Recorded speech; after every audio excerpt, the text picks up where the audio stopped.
On dit que la maison est là où est le cœur. Le mien a été arraché de ma poitrine et vendu au plus offrant. Mon propre fils a organisé la vente aux enchères. Laissez-moi vous raconter le jour où j'ai appris que le sang peut geler dans vos veines alors que votre cœur bat encore. Laissez-moi vous raconter le moment où j'ai découvert que l'enfant que vous avez porté pendant 9 mois, celui que vous avez endormi en chantant, celui pour lequel vous avez tout sacrifié, peut vous regarder dans les yeux et vous voler vos fondations. Ce n'est pas une histoire de pardon. C'est une histoire de feu. D'un phénix renaissant de ses cendres allumées par quelqu'un d'autre. Mon nom n'a plus d'importance. Ce qui compte, c'est que j'ai construit une vie. Brique par brique, salaire par salaire, rêve par rêve prudent. 37 ans dans la même maison. 37 ans à regarder la peinture se décolorer et le papier peint se décoller, à remplacer des volets cassés et à réparer des robinets qui fuient. 37 ans d'amour imprégné dans ces murs comme le café du matin dans le vieux bois. Pierre, mon mari, travaillait dans le bâtiment. Ses mains étaient les cartes de chaque bâtiment qu'il avait touché, cicatrices de métal, callosités de béton, doigts qui connaissaient le poids d'un travail honnête. Il a commencé comme ouvrier, portant les outils des autres. Il a fini comme chef de chantier, portant les rêves des autres. Nous n'étions pas riches. Nous n'étions pas pauvres. Nous vivions dans ce doux espace entre le désir et l'avoir, où la gratitude pousse comme des fleurs sauvages dans les fissures des trottoirs. Notre fils, Julien, était tout ce dans quoi nous nous consacrions. Des cours de piano que nous ne pouvions pas nous permettre. Des fournitures scolaires achetées avec des heures supplémentaires. Des frais de scolarité universitaire payés avec les boulots de week-end de Pierre et mes quarts de ménage du soir dans le complexe de bureaux du centre-ville. Julien a étudié la comptabilité. Les chiffres, disait-il, ne mentaient pas. Oh, l'ironie a le goût de pièces de monnaie en cuivre maintenant. Quand il a ramené Isabelle à la maison, j'ai essayé de l'aimer. J'y suis vraiment parvenu. Elle était belle de cette manière intouchable, comme une pièce de musée que l'on admire derrière des cordes de velours. Son sourire n'atteignait jamais vraiment ses yeux. Son rire résonnait comme du verre brisé. Elle m'appelait « maman », mais on aurait dit qu'elle portait un costume. Pierre l'avait remarqué aussi. Il croisait mon regard de l'autre côté de la table lorsqu'elle corrigeait notre français, lorsqu'elle examinait nos repas simples comme la preuve d'un échec. « Elle va se réchauffer », murmurait-il plus tard, son bras lourd sur mes épaules tandis que nous étions allongés dans le noir. Parfois, l'amour prend du temps à grandir. Pierre croyait à la lente floraison des choses. Il croyait aux deuxième et troisième chances, et à toutes les chances nécessaires pour que la bonté triomphe. C'est pourquoi le cancer l'a pris au dépourvu. La bonté ne gagne pas toujours. Cancer du pancréas. Les médecins l'ont dit comme des excuses. Stade avancé. 6 mois si on a de la chance. Je suis désolé, madame. Je suis désolé. Pierre a pris la nouvelle comme il a pris tout le reste, avec une dignité tranquille et les mains usées par le travail, jointes sur ses genoux. Mais j'ai vu ses épaules s'affaisser. J'ai vu comment il regardait la fenêtre de notre cuisine, le jardin qu'il ne reverrait jamais fleurir. 6 mois sont devenus 4. 4 est devenu 2. 2 est devenu un long week-end qui s'est étiré jusqu'à l'éternité et a claqué comme un élastique. J'ai tenu sa main pendant qu'il mourait. Elle était encore chaude lorsque les machines ont finalement cessé leur respiration mécanique. Encore rugueuse de callosité. Je portais toujours l'alliance que J avait placée 41 ans auparavant. Les funérailles étaient modestes. Pierre aurait aimé ça. Il n'a jamais voulu être le centre de l'attention, même dans la mort. Julien a parlé de responsabilité et d'héritage. Isabelle portait du noir qui coûtait plus cher que notre budget mensuel d'épicerie. J'ai porté l'eau de Cologne de Pierre à mes poignets. Juste un contact. Juste assez pour le sentir avec moi tandis qu'il le déposait dans la terre qu'il ne remarcherait plus jamais. Le deuil n'est pas poétique. Il n'est ni romantique, ni beau, ni transformateur. Il est brutal, banal et implacable. C'est manger du pain grillé seul chaque matin et mettre 2 couverts à table par habitude. C'est laver une tasse de café et avoir l'impression d'avoir perdu une guerre. J'ai erré dans notre maison comme un fantôme hantant sa propre vie. Chaque pièce était le théâtre de conversations que je n'aurais plus jamais. Chaque photo témoignait d'un bonheur que je ne ressentirai plus jamais. Julien et Isabelle sont venus moins souvent après les funérailles. Occupés par le travail, disait-il. Occupés par la vie. Occupés par des excuses aussi minces que du papier de soie. Puis sont arrivés les appels téléphoniques. Maman, il faut qu'on parle. Maman, on a une idée. Maman, on veut t'aider. Aider. Ce mot aurait dû être un avertissement. Ce mot aurait dû me faire courir. Au lieu de cela, je les ai invités à dîner le dimanche. J'ai préparé le préféré de Pierre, un coq au vin avec trop de vin et pas assez de regrets. J'avais faim de famille, soif de lien. J'aurais mangé les miettes de leur table si cela avait signifié ne pas être seul. Ils sont arrivés avec des mallettes et des sourires. Isabelle avait imprimé des papiers. Julien avait répété son discours. « On veut emménager avec toi », a-t-il dit en étalant des documents sur ma table de cuisine comme s'il jouait aux cartes. « On va bientôt fonder une famille. Il nous faut plus d'espace. Et toi, tu ne devrais pas être seul dans cette grande maison. » La maison n'était pas grande. 3 chambres, 2 salles de bain, une cuisine qui pouvait à peine accueillir 4 personnes. Mais elle était à nous. C'était chez moi. C'était la seule chose qui me restait de Pierre. « Où veux-tu que j'aille » demandai-je, même si je le savais déjà. Je sentais déjà le piège se refermer sur mes chevilles. Le sourire d'Isabelle était aussi vif qu'un vent d'hiver. On y a réfléchi. Les combles pourraient être aménagés. Un petit appartement rien que pour toi. Confortable. Intimiste. Indépendance avec la famille à proximité. Indépendance. Le mot avait un goût de cendre. Ce serait temporaire, ajouta Julien rapidement. Juste le temps qu'on soit installé. Jusqu'à ce qu'on définisse le plan à long terme.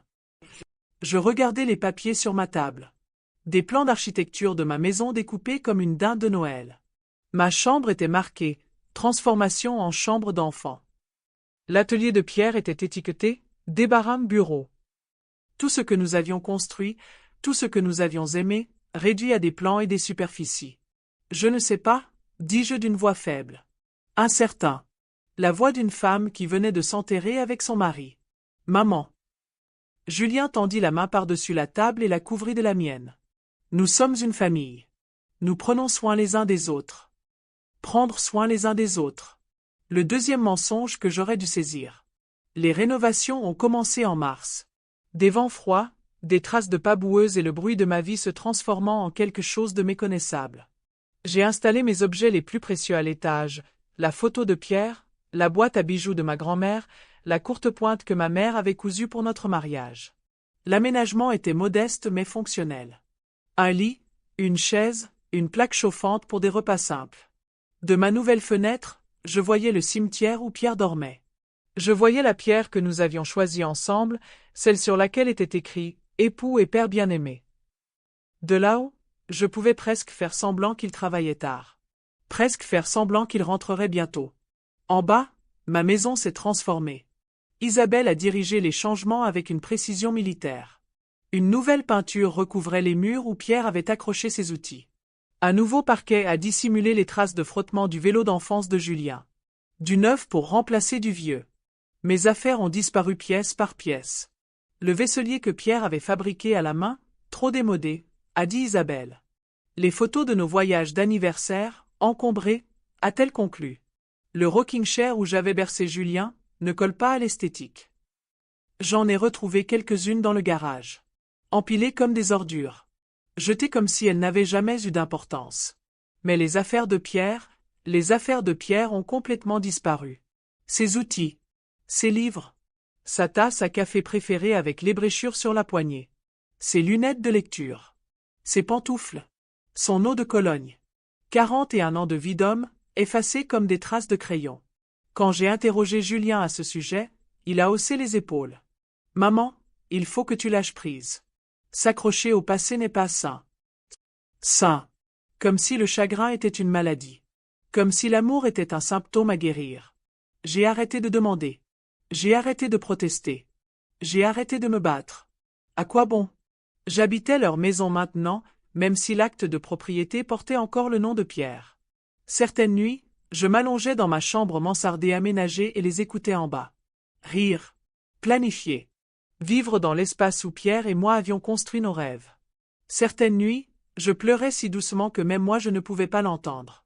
La conversation que je n'étais pas censé entendre avait eu lieu un mardi.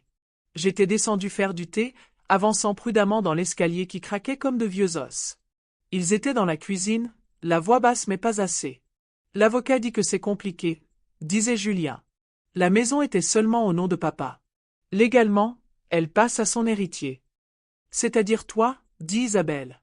Tu es enfant unique. Mais maman a des droits de douaire. Elle peut en réclamer la moitié. Pas si elle le cède de son plein gré. De son plein gré. Le mot flottait dans l'air comme la fumée d'un incendie que je ne pouvais pas voir. Et le compte en banque? Demanda Isabelle. Celle que ton père a installée? Je m'en occupe depuis des mois. Elle ne sait même pas qu'elle existe. Mes genoux faiblirent. La bouilloire me glissa des doigts et heurta le sol avec un bruit de cloche. Ils se turent. J'entendis des chaises racler, des pas. Maman, appela Julien. Tu vas bien? Je me penchai pour ramasser la bouilloire, les mains tremblantes comme des feuilles d'automne. Bien, dis-je. Juste maladroit. Mais je n'allais pas bien. J'étais brisé. Anéanti. Je réalisais que l'enfant que j'avais élevé, l'homme pour qui j'avais tout sacrifié, me volait. Volait la mémoire de son propre père. Tu devrais peut-être remonter, dit Isabelle d'une voix douce comme un couteau. Repose-toi. Tu as trop travaillé. Travaillé trop dur. Comme si exister était un travail. Comme si respirer était une tâche que j'échouais. Je montai les escaliers jusqu'à ma chambre mansardée, le cœur battant la chamade. Derrière moi, leurs voix reprirent, plus faibles maintenant, mais toujours audibles à travers les murs fins. Il faut qu'on aille plus vite, dit Isabelle. Qu'on lui fasse signer les papiers. Qu'on la mette dans un foyer. Une maison. Pas la nôtre. Pas celle que j'avais construite avec Pierre. Une maison. Institutionnelle. Définitive. Oubliée. Elle ne partira pas de son plein gré, dit Julien. Alors on la force à vouloir. On fait croire que c'est son idée. Je m'assis sur mon lit étroit, la photo de Pierre sur les genoux, et compris enfin ce qu'était la guerre. Pas celle avec uniforme et champ de bataille. Celle où votre propre armée se retourne contre vous. Où l'amour devient une arme. Où la famille devient l'ennemi. Cette nuit-là, je ne dormis pas. J'avais planifié. Pierre avait été un homme prudent. Méthodique. Il avait traversé suffisamment d'incertitudes pour savoir que la préparation était la seule protection contre le désastre. Il y a un tiroir, m'avait-il dit un jour, lors d'une de nos conversations nocturnes sur la mortalité et l'argent. Dans l'atelier. S'il m'arrive quelque chose, il y a un tiroir. J'avais hoché la tête, l'écoutant à moitié, persuadé qu'il nous restait des décennies pour nous inquiéter de ces choses-là. Maintenant, assis dans ma prison du grenier, je me souvenais. L'atelier. Le tiroir. Les secrets que Pierre avait cachés, non pas à moi, mais à moi. J'ai attendu que Julien et Isabelle partent travailler le lendemain matin. J'ai entendu leur portière claquer, leur moteur s'estomper. Puis je me suis glissé en bas comme un voleur chez moi. L'atelier était différent maintenant. Isabelle avait tout organisé, tout étiqueté, tout nettoyé. Le chaos de Pierre avait été dompté en rangées nettes et en système de code couleur. Mais elle n'avait pas trouvé le tiroir. Il était caché derrière un faux panneau, déguisé en partie de l'établi lui-même. Pierre me l'avait montré une fois, des années plus tôt, ses doigts traçant le mécanisme secret. Pour les urgences, avait-il dit. Pour quand le monde va de travers? Le monde avait basculé. Pierre n'avait simplement pas vécu assez longtemps pour le voir. À l'intérieur du tiroir, une enveloppe cachetée avec mon nom écrit de la main soignée de Pierre. Mes mains tremblaient en l'ouvrant, tandis que je lisais la lettre qui ressemblait à un message d'outre-tombe. Ma chérie, si tu lis ceci, c'est que je suis parti et que tu es seule. Je suis désolé pour ça. Désolé de te laisser affronter la suite sans moi. J'ai essayé de me préparer. La maison est à toi maintenant, j'ai mis à jour l'acte pour montrer la copropriété. Le compte bancaire dont Julien ignore l'existence est suffisant pour ton confort. Les placements devraient te fournir des revenus. Je connais notre fils. Je sais qu'il est bien intentionné, mais bien vouloir et bien faire sont deux choses différentes. Ne le laisse pas prendre soin de toi, chérie. Prends soin de toi. Tu es plus forte que tu ne le penses. Plus courageuse que tu ne le crois. La femme qui a élevé Julien, qui a construit cette vie avec moi, qui m'a aimé pendant 41 ans de miracles ordinaires, cette femme peut tout affronter. Battez-vous pour vous-même. Battez-vous pour nous. Battez-vous pour la vie que nous avons construite ensemble. Avec tout mon amour, Pierre PS, le nom de l'avocat est Bernard Morel. Il a des copies de tout. Il t'aidera. Avec la lettre sont arrivés des documents. Beaucoup de documents. L'acte mis à jour montrant la copropriété. Le testament me désignant comme unique bénéficiaire. Des relevés bancaires d'un compte dont j'ignorais l'existence. Des relevés d'investissement témoignant d'années d'épargne prudente. Et autre chose? Quelque chose qui m'a glacé le sang. Des relevés récents du compte secret. Des retraits. Des retraits importants. Des retraits réguliers. Des retraits remontant à des mois. La signature de Julien sur chacun d'eux. Il me volait depuis presque un an. Volant les provisions de son propre père. Volant la femme qui lui avait donné la vie. J'étais assise dans l'atelier de Pierre, entourée de preuves d'amour et de trahison, et j'ai senti quelque chose se fissurer dans ma poitrine. Pas mon cœur qui se brisait. Pas le chagrin qui m'écrasait. Ma colonne vertébrale se redressait. Ma mâchoire se serrait. Mes mains se stabilisaient. Je n'étais pas une victime. Je n'étais pas impuissante. Je n'étais pas seule. J'étais la femme de Pierre. J'étais la mère de Julien. J'étais une femme qui avait construit une vie à partir de rien et qui pouvait recommencer. Je n'avais pas fini de me battre. Le bureau de Bernard Morel sentait le vieux cuir et les vieux secrets. Il avait l'âge de Pierre, du moins, avec un regard bienveillant et des mains soignées. Quand je l'ai appelé, il avait accepté de me recevoir immédiatement. « Madame Dubois » a-t-il dit en se levant de son bureau. « Je vous attendais. » Il m'attendait. Comme si Pierre lui avait prédit que ce jour viendrait. Comme si mon mari avait vu l'avenir et s'y était préparé. J'ai trouvé la lettre de Pierre, ai-je dit en posant l'enveloppe sur son bureau. Et ces documents? Bernard examina tout avec la patience d'un homme qui a trop vu la nature humaine pour s'en étonner. Il prit des notes, posa des questions, vérifia les signatures. Tout est légitime, dit-il finalement. L'acte est dûment déposé. Le testament est valable. Votre mari a été très minutieux. Et le compte bancaire? Le visage de Bernard s'assombrit. C'est plus compliqué. Votre fille y a accès, oui. Mais il s'est ajouté comme copropriétaire il y a 6 mois. Il a utilisé une procuration. Je n'ai jamais signé de procuration. Non.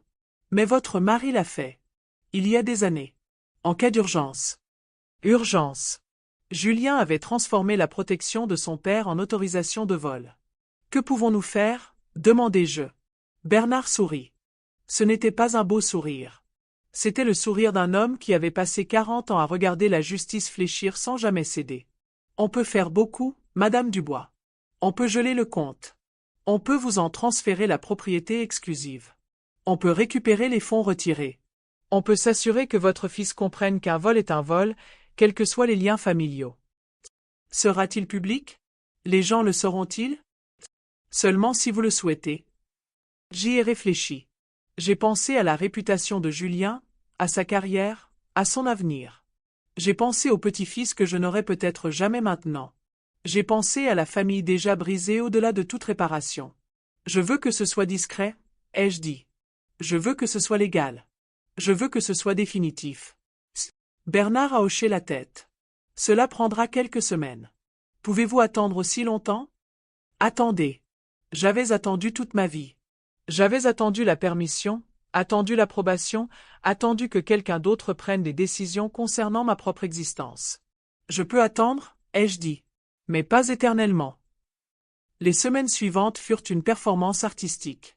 J'ai joué le rôle d'une mère reconnaissante, d'une veuve désemparée, d'une vieille femme inoffensive. J'ai hoché la tête lorsqu'Isabelle m'a expliqué mon nouveau schéma thérapeutique. J'ai souri lorsque Julien m'a apporté des catalogues de rénovation. Je n'ai posé aucune question lorsqu'ils ont discuté des options de soins de longue durée. À l'intérieur, j'étais un ressort hélicoïdal. À l'intérieur, j'étais de la dynamite avec une mèche allumée. Bernard m'appelait tous les 2 ou 3 jours pour me donner des nouvelles. Le compte était gelé. Le transfert de propriété était en cours. L'enquête sur les retraits de Julien suivait son cours. Il a paniqué, m'a confié Bernard lors d'un appel. Il essaie de déplacer de l'argent. Il essaie de brouiller les pistes. Qu'il panique, ai-je dit. Qu'il transpire. C'est peut-être pour ça que je suis cruel. Peut-être que les mères ne sont pas censées se satisfaire de la peur de leurs enfants. Mais on ne devrait pas non plus voler les mères. On ne devrait pas les jeter comme des meubles cassés. Certaines règles, une fois enfreintes, ne peuvent être réparées. La confrontation a eu lieu un dimanche. Adapté, en quelque sorte. Le jour du repos. Le jour du jugement. J'avais tout préparé. Documents rangés. Appareil d'enregistrement prêt. Plan d'évasion établi. Ils étaient dans la cuisine, partageant café et croissants comme une famille normale. Comme des gens qui n'avaient pas passé des mois à planifier leur départ. « Bonjour », dis-je en m'asseyant à table. À ma table, dans ma maison, avec mon argent volé dans leur poche. Maman, dit Julien, surpris. Tu es levé tôt. J'ai réfléchi, dit, à tout ce que tu as fait pour moi. Isabelle sourit. Ce sourire froid et calculateur. On est une famille. C'est ce que fait la famille. Oui, dis-je. C'est vrai. Je posai le premier document sur la table. L'acte de propriété. Celui qui atteste de la copropriété. C'est intéressant, dis-je sur le ton de la conversation. Apparemment, la maison appartient à Pierre et à moi. Pas seulement à Pierre. À nous deux. Le visage de Julien pâlit. Maman, où as-tu trouvé ça? De ton père. Il me l'a laissé. Avec ça. Les relevés bancaires. Des mois de vol, alignés en rangées de chiffres bien nettes. Et ceci? Le testament. Clair et sans ambiguïté. Et ceci? La lettre de l'avocat. En tête officielle. Le langage juridique. Le genre de langage qui transforme les suggestions en exigences. Le sourire d'Isabelle s'estompa.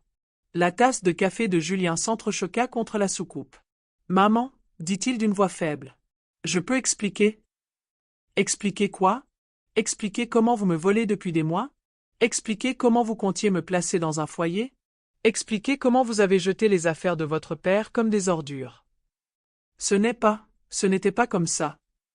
C'était comment, Julien? C'était comment de regarder votre mère tous les jours et de savoir que vous la voliez? C'était comment de dormir dans le lit de votre père et de savoir que vous trahissiez sa mémoire? Il ne put répondre. Il ne put soutenir mon regard. Isabelle essaya de se reprendre. Madame Dubois, vous êtes bouleversée. Vous n'avez pas les idées claires. J'ai les idées claires, dis-je. Plus claires que depuis des mois. Je me levai, posai les mains à plat sur la table. Je regardai mon fils, mon voleur, mon traître, mon chagrin et prononçai les mots que je m'étais répétés. Le compte est bloqué. La maison est à moi. L'argent que tu as volé est en cours de récupération. Tu as 48 heures pour faire tes bagages et partir. Maman. Non. Ma voix était d'acier. Ne m'appelle pas comme ça. Les mères protègent leurs enfants. Les mères se sacrifient pour leur famille. Les mères ne volent pas leurs propres fils. Le silence s'étendit entre nous comme un gouffre. Des années d'amour, des années d'espoir, des années de sacrifice, tout s'écroulait. Tu ne peux pas faire ça, dit finalement Isabelle. Tu as besoin de nous. J'ai besoin de beaucoup de choses, dis-je. J'ai besoin de mon mari. J'ai besoin que mon fils soit l'homme que je voulais qu'il soit. J'ai besoin que ma maison redevienne comme chez moi. J'ai rassemblé mes documents, mes preuves de leur trahison. Ce dont je n'ai pas besoin, ai-je dit, c'est d'une famille qui me traite comme un fardeau. Ce dont je n'ai pas besoin, c'est d'un amour qui vient avec des conditions. Ce dont je n'ai pas besoin, ce sont des enfants qui me voient comme un obstacle à leurs rêves. Je me suis dirigé vers la porte, puis je me suis retourné. Un dernier regard au fils que j'avais porté, au garçon que j'avais élevé, à l'homme qui m'avait brisé le cœur. Ton père aurait honte, dis-je. Pas de tes erreurs. De tes choix. De ce que tu as décidé de devenir. Puis je les ai laissés là, dans ma cuisine, dans ma maison, entourés des décombres de leurs projets. Ils sont partis ce soir-là. Pas d'au revoir, pas d'excuses, pas d'explications. Juste partis, comme s'ils n'avaient jamais été là. Je me suis retrouvé seul dans la maison, mais cette fois, c'était différent. Ni vide, ni hanté. Juste, calme. J'ai traversé les pièces, les voyant clairement pour la première fois depuis des mois. Les changements d'Isabelle pouvaient être annulés. La nouvelle peinture pouvait être décapée. Les vieux meubles pouvaient être récupérés dans le garage. Mais certaines choses étaient irréparables. Certaines relations étaient irréparables. Certaines confiances, une fois brisées, le restent à jamais. J'ai fait du thé et me suis assis dans le fauteuil de pierre, celui qu'Isabelle avait voulu jeter. De là, je voyais le jardin, les endroits où le printemps commençait à poindre. Le téléphone a sonné. Bernard prenait de mes nouvelles. « Vous allez bien, Madame Dubois ?»« Je vais bien, » ai-je dit, sincère. « Mieux que bien. »« Que ferez-vous maintenant ?»« Que ferais-je ?» J'avais le choix. Je pouvais rester dans la maison, la restaurer, la reprendre. Je pouvais la vendre, recommencer quelque part. Je pouvais voyager, ce que Pierre et moi avions toujours prévu de faire. Je pouvais tout faire. Tout. Je vais vivre, ai-je dit. Je vais vivre comme je l'entends. Après avoir raccroché, je me suis assise dans l'obscurité grandissante et j'ai réfléchi au choix. Au courage. À la différence entre être seul et être seul. J'ai pensé à Julien, au petit-fils que je ne rencontrerai peut-être jamais, à la famille qui n'était plus qu'un souvenir. J'ai pensé au pardon, à la question de savoir si certaines choses étaient trop lourdes à pardonner, trop profondes pour guérir. J'ai pensé à Pierre, à ce qu'il dirait s'il était là. À savoir s'il serait fier de moi pour avoir riposté ou déçu que j'ai dû le faire. Je pensais surtout à demain. Au surlendemain. À tous les jours qui m'attendaient, vides et pleins de possibilités. J'avais 73 ans. J'étais seul. J'étais trahi. J'avais le cœur brisé. J'étais aussi libre. Le printemps arriva tôt cette année-là. En avril, le jardin explosait de couleurs, de vie, de cette beauté qui vous fait croire aux secondes chances. J'avais passé l'hiver à rénover, pas seulement la maison, mais moi-même. J'avais effacé les changements d'Isabelle, effacé mes propres peurs, effacé la personne que j'avais été en laissant les autres décider de mon sort. La maison ressemblait à nouveau à ma maison. Elle sentait bon. J'avais l'impression d'être à l'endroit où Pierre et moi avions construit nos rêves. J'ai retrouvé ses affaires dans le garage, sales mais intactes. Ses outils, ses livres, sa tasse à café. Je les ai nettoyés, remis à leur place. Non pas comme des sanctuaires du passé, mais comme des ponts vers l'avenir. J'apprenais à cuisiner pour une personne. À prendre des décisions sans demander la permission. À vivre entre le souvenir et le possible. Bernard m'appelait régulièrement pour me tenir au courant de la procédure judiciaire. Julien allait devoir rembourser l'argent volé. Il y aurait des conséquences, professionnelles et personnelles. La justice, même différée, restait justice. J'avais parfois pitié de lui.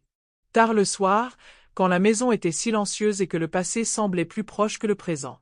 Je me souvenais du petit garçon qui avait eu besoin de moi, qui m'avait aimé, qui avait cru que je pouvais tout arranger. Mais la pitié n'est pas synonyme de pardon. Comprendre n'est pas synonyme d'oublier. Certains matins, je me réveillais et je pensais à l'appeler. À construire des ponts, à panser les blessures, à choisir l'amour plutôt que la justice. Puis je me souvenais de sa voix dans la cuisine, planifiant mon élimination comme une transaction commerciale. Puis je me souvenais de sa signature sur l'argent volé, de ses mensonges sur la famille, de sa volonté de tout gâcher. Certains ponts, une fois brûlés, doivent le rester. La lettre est arrivée en mai. Écrit à la main, nerveux, incertain. Maman, je sais que tu ne veux probablement pas entendre parler de moi. Je sais que je ne mérite pas ton pardon. Mais je voulais que tu saches que je comprends ce que j'ai fait. Je comprends ce que j'ai perdu. Isabelle m'a quitté. Elle a dit que j'étais faible, que je te laisserais me manipuler. Elle a dit beaucoup de choses. Aucune d'elles n'était vraie, mais toutes douloureuses. J'ai perdu mon travail. L'entreprise ne tolère pas le vol, même de la part de la famille. J'ai perdu ma réputation. J'ai perdu mon avenir. Mais surtout, je t'ai perdu. J'ai perdu la femme qui m'a élevé, qui a cru en moi, qui m'a aimé même quand je ne le méritais pas. Je ne sais pas comment arranger ça. Je ne sais pas si c'est possible. Je sais juste que je suis désolé. Plus désolé que jamais pour quoi que ce soit. Je t'aime, maman. Je n'ai jamais cessé de t'aimer, même quand je te faisais du mal. Je sais que ça n'a pas de sens. Je sais que ça ne justifie pas tout. Je voulais juste que tu le saches. Julien, j'ai lu la lettre 3 fois. Je l'ai pliée soigneusement. Je l'ai mise dans le tiroir où je gardais les choses importantes. Puis je me suis assise sur la chaise de pierre et j'ai pleuré. Non pas pour ce qui était perdu de ce chagrin était désormais ancien, familier, supportable. Mais pour ce qui aurait pu être. Pour le fils que j'avais élevé et l'homme qu'il avait choisi de ne pas devenir. Pour le petit-fils que je ne tiendrais jamais dans mes bras, les dîners de famille que nous ne partagerions jamais, les vacances où il y aurait toujours des chaises vides. Pour le prix de ma défense, pour avoir choisi la dignité plutôt que la paix. Certaines victoires ont un goût de cendre. Certaines justices ressemblent à une punition. Mais certains choix doivent être faits de toute façon. L'été a amené des visiteurs. De vieux amis, des voisins, des gens qui avaient entendu parler de ma situation et voulaient prendre de mes nouvelles. J'ai servi le thé et raconté des versions aseptisées de la vérité. Des problèmes familiaux, ai-je dit. Des divergences d'opinion. Rien qui ne puisse être résolu à temps. Mais Bernard savait qu'il n'y avait rien de tel. Tu es seule, a-t-il dit lors d'une de ses visites. Tu es forte, tu es indépendante, Tu as raison sur tout. Mais tu es seul. Il n'avait pas tort. La maison semblait plus grande maintenant, plus vide. Les conversations avec moi-même n'étaient pas tout à fait les mêmes que celles avec les autres. Que me conseillez-vous? Demandai-je. Vivre, dit-il. Pas seulement survivre. Vivre, voyager, rencontrer des gens, tomber amoureux, vivre des aventures. Être la femme dont Pierre est tombé amoureux, pas seulement celle qu'il a laissée derrière lui. Tomber amoureux. À 73 ans, le cœur brisé et une nature méfiante. L'idée semblait impossible. Mais des choses impossibles arrivent tous les jours. J'en étais la preuve vivante. L'automne apporta un appel téléphonique. International. Une voix de femme, incertaine, désolée. Madame Dubois? Je m'appelle Marie. Je suis la femme de Julien. Sa nouvelle femme. Nouvelle femme. Les mots me frappèrent comme des coups. Je voulais vous appeler, continua-t-elle. Pour me présenter. Pour vous dire que vous avez un petit-fils. Henri. Il a 3 mois. Un petit-fils. L'avenir dont j'avais rêvé, la famille que j'avais perdue, l'espoir que j'avais enterré. Il a vos yeux, dit Marie. Le menton de Julien, mais tes yeux, et ton entêtement, d'après les médecins. J'ai ri malgré moi. Malgré tout. Je sais ce qui s'est passé, a dit Marie doucement. Julien m'a tout raconté. L'argent, la maison, les horreurs qu'il a commises. Je n'appelle pas pour le défendre. J'appelle pour construire quelque chose de nouveau. Si tu le veux. Veux-tu? Une si petite phrase pour une si grande décision. Pourquoi? Ai-je demandé. Parce qu'Henri mérite de connaître sa grand-mère. Parce que Julien mérite une chance d'être meilleur. Parce qu'on peut reconstruire une famille, même brisée. On peut reconstruire une famille. Les mots flottaient dans l'air comme une promesse. Il faut que j'y réfléchisse, ai-je dit. Bien sûr. Prends tout le temps qu'il te faudra. Mais Madame Dubois? On ne va nulle part. On ne va pas te voler, te trahir, te faire du mal. On veut juste être une famille. Famille. Le mot avait perdu son sens au cours de l'année écoulée. Être associé à la trahison, à la douleur, à la perte. Mais peut-être que cela pouvait signifier autre chose. Peut-être que cela pouvait signifier un choix. Peut-être que cela pouvait signifier un pardon mérité plutôt qu'exigé. Peut-être que cela pouvait signifier une seconde chance. La décision a pris des semaines. J'ai traversé la maison, le jardin, le cimetière où Pierre dormait. Je lui ai parlé, à moi-même, au mur qui abritait nos souvenirs. Que voudrait Pierre? Que dirait-il? Je pensais savoir. Pierre croyait à la rédemption, à la croissance, à la possibilité que les gens puissent changer, choisir d'être meilleurs. Mais Pierre n'avait pas été trahi par son propre fils. Pierre n'avait pas été volé, ni trompé, ni abandonné. Pierre était mort en croyant au bien chez les gens.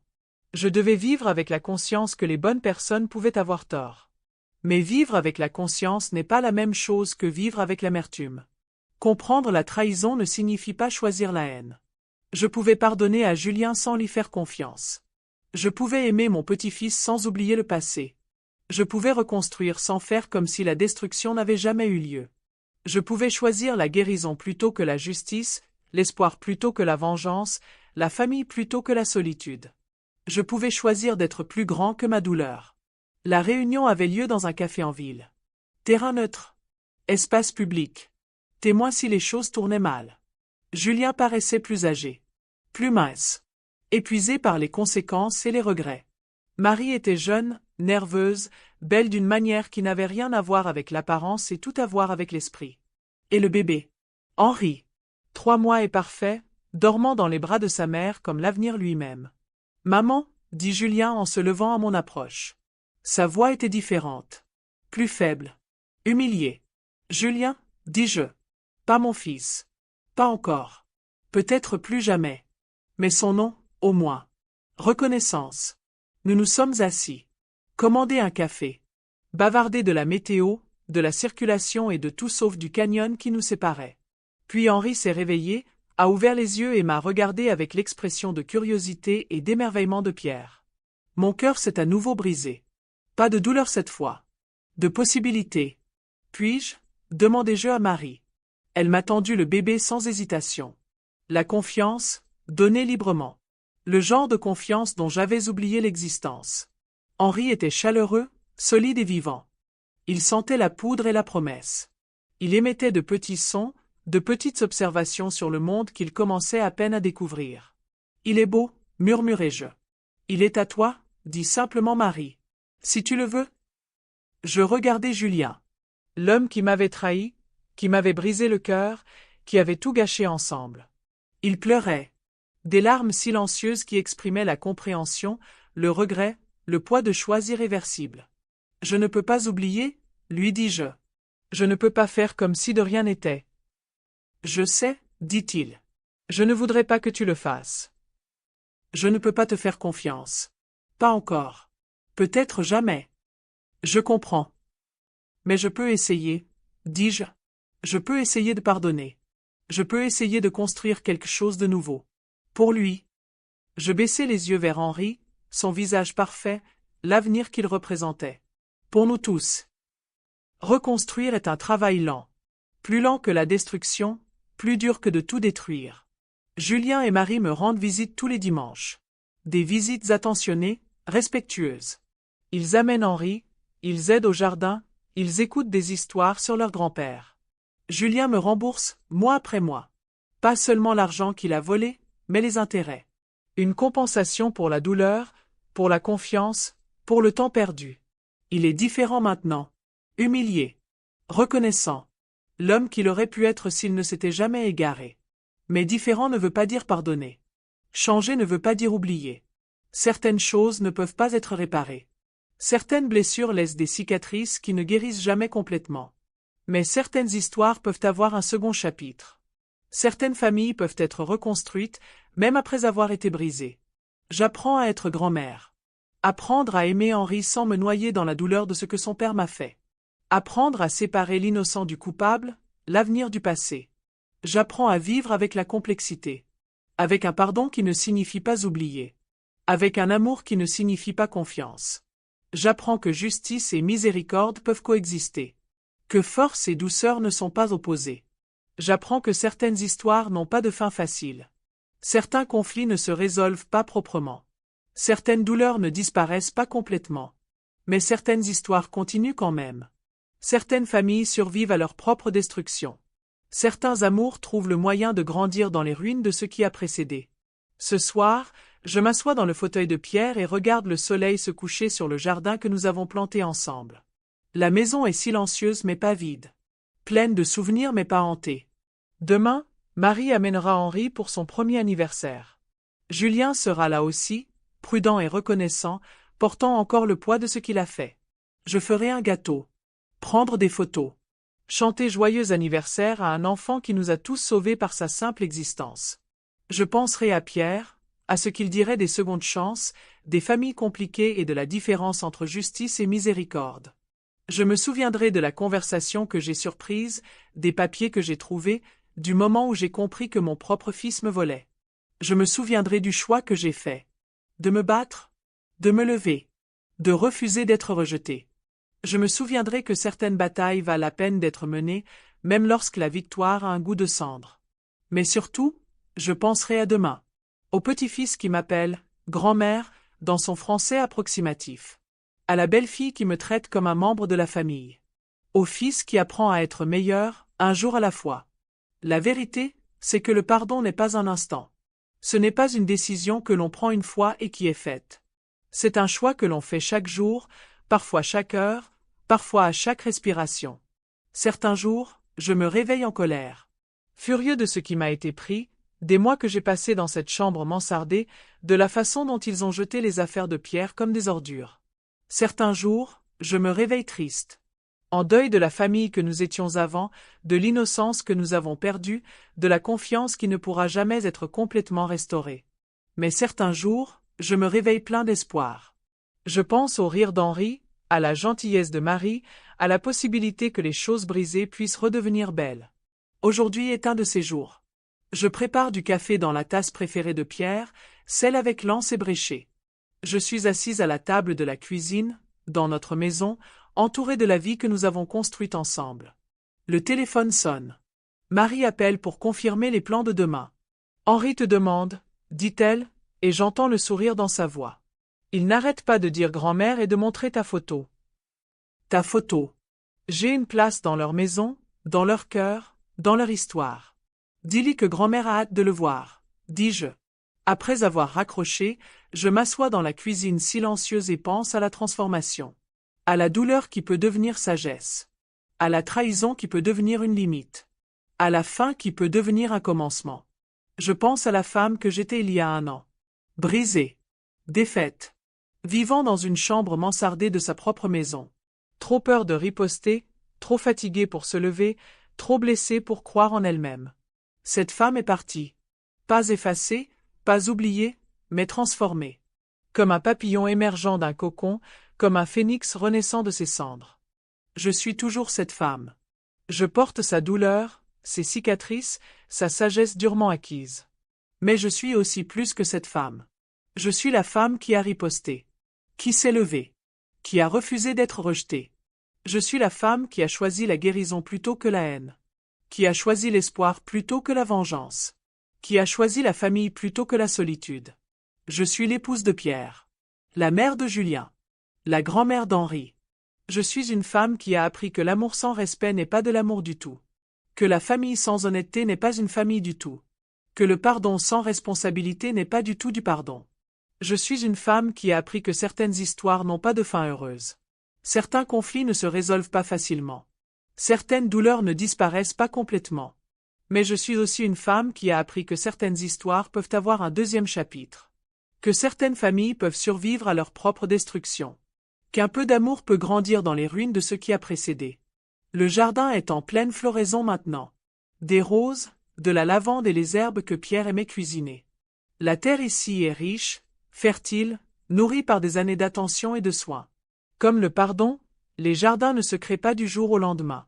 Ils exigent de la patience, de la persévérance, la volonté de s'occuper de quelque chose même quand on ne voit pas les résultats. Ils exigent la foi que ce que l'on plante poussera. Que ce que l'on arrose fleurira. Que ce que l'on soigne avec amour fleurira en son temps. Je plante des bulbes pour le printemps prochain. Des tulipes, des jonquilles et ces petites fleurs violettes dont je ne me souviens jamais des noms. Je plante l'espoir d'un avenir que je ne verrai peut-être pas, je crée de la beauté pour des gens qui ne l'apprécieront peut-être pas. Mais c'est ce que font les jardiniers. Nous plantons pour demain.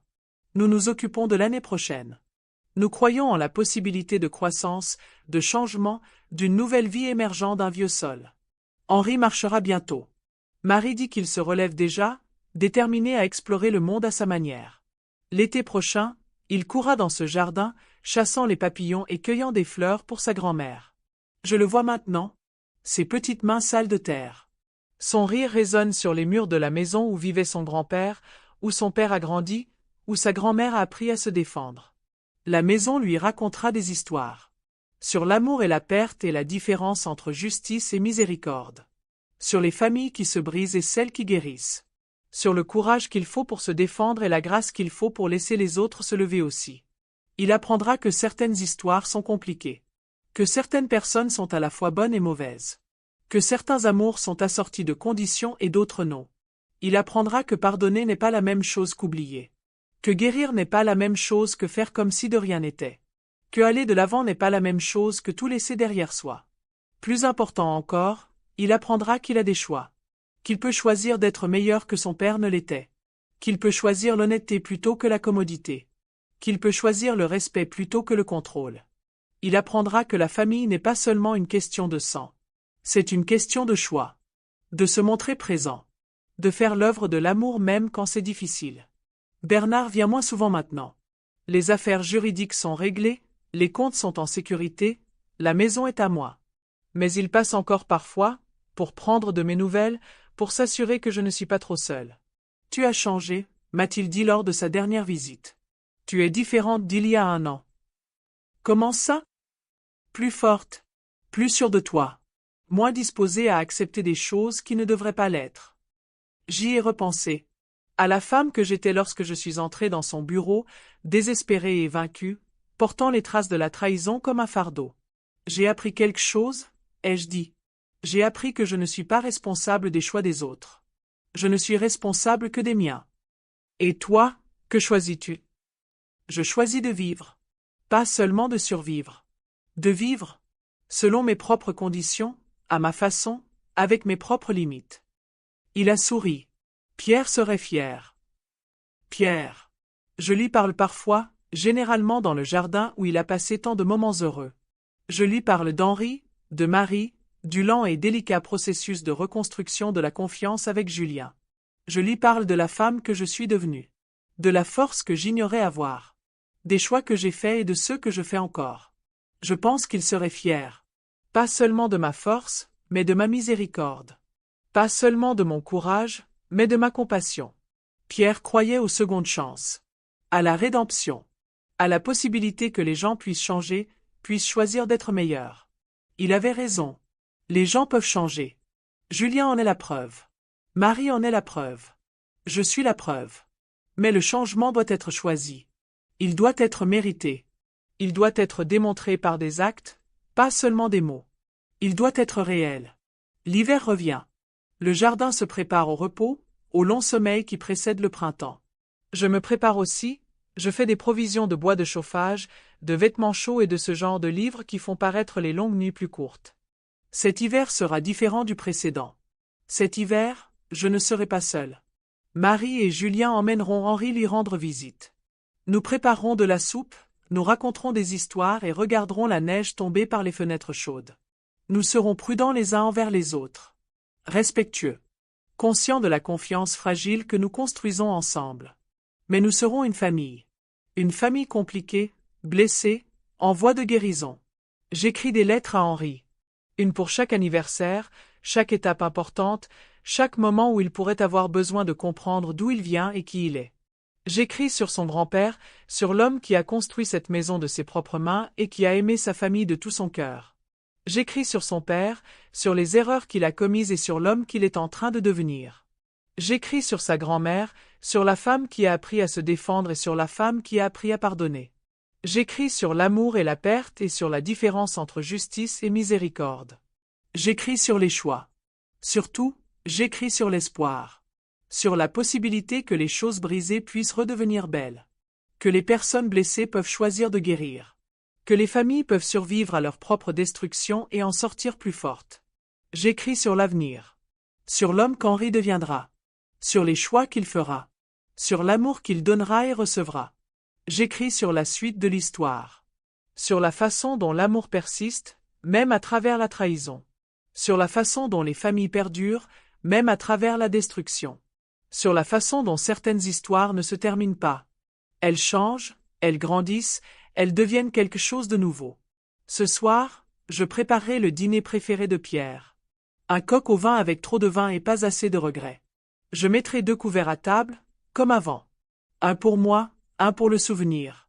J'allumerai des bougies et je mettrai la musique sur laquelle nous avons dansé le jour de notre mariage. Je me souviendrai de la femme que j'étais quand je l'ai épousée, jeune et pleine d'espoir et croyant en l'éternité. Je me souviendrai de la femme que je suis devenue avec lui, plus forte, plus sage et plus sûre de moi. Je me souviendrai de la femme que je suis maintenant, sans lui mais pas seule. Marquée mais pas brisée. Changée mais pas vaincue. Je penserai à demain. Au 2e anniversaire d'Henri. Au gâteau que je ferai, aux photos que je prendrai et aux souvenirs que nous créerons ensemble. Je penserai à Julien, au long chemin qu'il a parcouru de la trahison à la rédemption. Au travail qu'il accomplit pour obtenir le pardon. Au père qu'il devient.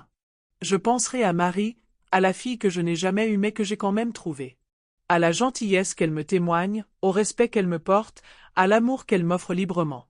Je penserai à l'avenir. Aux petits-enfants qui pourraient naître après Henri. Aux fêtes que nous fêterons ensemble. Au jardin que nous entretiendrons et aux histoires que nous raconterons. Je penserai à la maison, aux murs qui abritent nos souvenirs et aux pièces qui abritent nos rêves. Je penserai aux choix. À ceux que j'ai faits et à ceux que je fais encore. Au pouvoir de dire non et au courage de dire oui. Je penserai à l'amour. À ceux qui détruisent et à ceux qui guérissent. À la différence entre l'amour exigeant et l'amour généreux. Je penserai au pardon. Au choix quotidien de laisser tomber la colère. Au travail continu de reconstruire la confiance. Surtout, je penserai à l'espoir. À la possibilité que demain soit meilleur qu'aujourd'hui. Que la guérison continue. Que l'amour persiste. Que certaines histoires, même brisées, peuvent avoir une belle fin. Les bougies sont allumées. Le vin est versé. La musique joue doucement en arrière-plan. Je lève mon verre à la chaise vide en face de moi, à l'homme qui m'a appris à me battre pour l'essentiel, à l'amour qui transcende même la mort. Merci, mon amour, je murmure. Pour tout. Pour la vie que nous avons construite ensemble. Pour la force que tu m'as donnée. Pour l'amour qui continue encore maintenant. Dehors, la première neige de l'hiver commence à tomber. Douce, silencieuse et belle. Recouvrant le jardin, la maison, le monde d'un blanc immaculé. Une page blanche. Un nouveau départ. Un nouveau commencement. Demain, Marie amènera Henri jouer dans la neige. Nous construirons des bonhommes de neige, boirons du chocolat chaud et créerons des souvenirs éternels. Julien sera là aussi, prudent et reconnaissant, tout en continuant à mériter sa place dans notre histoire. Nous serons une famille. Une famille compliquée, blessée, en voie de guérison. Nous serons la preuve que certaines histoires ne se terminent pas. Elles changent simplement. Elles grandissent simplement. Elles deviennent quelque chose de nouveau. Nous serons la preuve que l'amour persiste. Que le pardon est possible. Que les choses brisées peuvent redevenir belles. Nous serons la preuve que parfois, les meilleures fins ne sont en réalité que des commencements déguisés. Et je serai la preuve qu'une femme peut avoir 74 ans et écrire encore les chapitres les plus importants de sa vie. Toujours choisir le courage plutôt que le confort. Toujours choisir l'espoir plutôt que la peur. Toujours choisir l'amour plutôt que tout le reste. Parce que c'est ce que font les survivants. Nous persistons. Nous endurons. Nous choisissons la vie, encore et encore et encore. Nous choisissons de raconter nos histoires. Nous choisissons de reprendre notre pouvoir. Nous choisissons de transformer notre douleur en sagesse. Nous choisissons de vivre. 5 ans plus tard, Henri a 6 ans. Il parle un français parfait, un anglais imparfait et la langue universelle de l'émerveillement enfantin. Il connaît le nom de chaque fleur du jardin. Il peut réciter les histoires des projets de construction de son grand-père. Il m'appelle « grand-mère » comme si c'était un titre honorifique. Il ne connaît pas encore toute l'histoire. Il ne sait rien de la trahison, du vol ou des mois que j'ai passés dans la chambre mansardée. Il ne sait rien de la conversation que j'ai surprise, des papiers que j'ai trouvés ou du choix que j'ai fait de me défendre. Un jour, quand il sera plus grand, je lui dirai. Je lui expliquerai les familles compliquées, les secondes chances et la différence entre justice et miséricorde. Mais pour l'instant, il sait que sa grand-mère est forte. Que son père a fait des erreurs et en a tiré des leçons. Que sa mère a choisi l'amour plutôt que la peur. Il sait que les familles peuvent être compliquées mais toujours belles. Que l'amour peut être un travail difficile mais toujours valable. Que certaines histoires ont des moments tristes mais des fins heureuses. Il sait qu'il a le choix. Qu'il peut choisir d'être gentil. Qu'il peut choisir d'être honnête. Qu'il peut choisir d'être meilleur. Surtout, il sait qu'il est aimé. Complètement, inconditionnellement, sans réserve. Et c'est suffisant. C'est tout. La maison est différente maintenant. Plus pleine. Plus bruyante. Plus vivante. Marie et Julien ont emménagé dans l'appartement d'Aix en Grave-Côté, assez près pour m'aider mais assez loin pour me laisser de l'espace. Henri a sa propre chambre ici pour les soirées pyjama et les vacances et les moments où la maison de grand-mère ressemble plus à un chez-soi que n'importe où ailleurs. Nous avons ajouté de nouveaux souvenirs aux anciens. Les fêtes d'anniversaire et les matins de Noël et les mardis ordinaires qui ressemblent à des célébrations. Nous avons réappris à être une famille. Différent qu'avant, plus prudent, plus intentionnel, mais une famille quand même. Julien et moi parlons maintenant. Vraiment parler. Du passé, du futur et du présent que nous construisons ensemble. À propos du pardon, de la responsabilité et du travail constant de l'amour. C'est un bon père. Un bon mari. Un bon fils, qui apprend enfin ce que cela signifie. Il est la preuve que les gens peuvent changer. Que la rédemption est possible. Que certaines histoires peuvent avoir un deuxième chapitre. Marie est à nouveau enceinte. Une petite fille cette fois. On m'a demandé de l'aider à choisir son prénom. J'ai suggéré Marguerite. D'après ma mère, qui m'a appris que la force est multiple. Que parfois, la chose la plus puissante que l'on puisse faire est simplement de refuser d'être brisé. Le jardin est magnifique maintenant. 6 ans de soins attentifs, de croissance patiente, d'amour exprimé à travers la terre et les graines et la foi que ce que l'on plante poussera. Henri m'aide à désherber. Marie apporte du thé et des pâtisseries. Julien répare ce qui se casse. Nous travaillons ensemble. Nous rions ensemble. Nous nous souvenons ensemble. Nous sommes la preuve que certaines histoires ne finissent pas. Elles changent simplement. Elles grandissent simplement. Elles deviennent quelque chose de nouveau. Nous sommes la preuve que l'amour persiste. Que le pardon est possible. Que les choses brisées peuvent redevenir belles. Nous sommes la preuve que parfois, les meilleures fins ne sont en réalité que des débuts déguisés. Et je suis la preuve qu'une femme peut avoir 79 ans et encore écrire les chapitres les plus importants de sa vie. Choisir toujours le courage plutôt que le confort. Choisir toujours l'espoir plutôt que la peur. Choisir toujours l'amour plutôt que tout le reste. Parce que c'est ce que font les survivants. Nous persistons. Nous endurons. Nous choisissons la vie, encore et encore et encore. Nous choisissons de raconter nos histoires. Nous choisissons de reprendre notre pouvoir. Nous choisissons de transformer notre douleur en sagesse. Nous choisissons de vivre. Et parfois, si nous avons beaucoup de chance, nous pouvons aussi choisir d'aimer à nouveau.